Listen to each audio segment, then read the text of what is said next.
Thesis, the existence of moral evil despite the existence of an almighty good God possess a mystery. Now for our main point 1, the existence of moral evil contradicts the notion of an all-power and all-good God. Now for main point number 2, the free will defense argues that moral evil is a result of human choice, not God's action or inaction. Now for main point number 3, the greater goods defense posits that moral evil is necessary to achieve greater goods, such as the development of virtues. Valid objection to the first main point. Some may argue that moral evil is necessary for humans to develop and grow, and that God allows it for this reason. Valid objection for the second point. Some may argue that free will defense does not fully account for natural disasters or suffering that is not a result of human choice. Valid objection to the third point. Some may argue that the greater goods defense fails to fully justify the extent and nature of suffering in the world. So, valid objection to main point number 1, some may argue that moral evil is necessary for humans to develop and grow, and that God allows it for this reason. Valid objection to main point number 2, some may argue that free will defense does not fully account for natural disasters or suffering that is not a result of human choice. And lastly, valid objection to main point number 3, some may argue that the greater goods defense fails to fully justify the extent and nature of suffering in the world.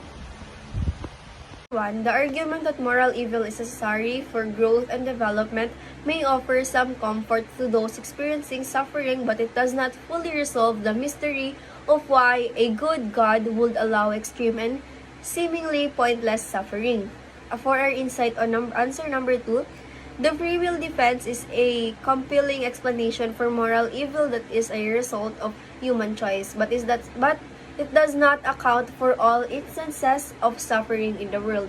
And for our insight on answer number 3, the greater goods defense is a plausible explanation for some instances of moral evil, but it may not fully justify the extent and nature of suffering that exists in the world.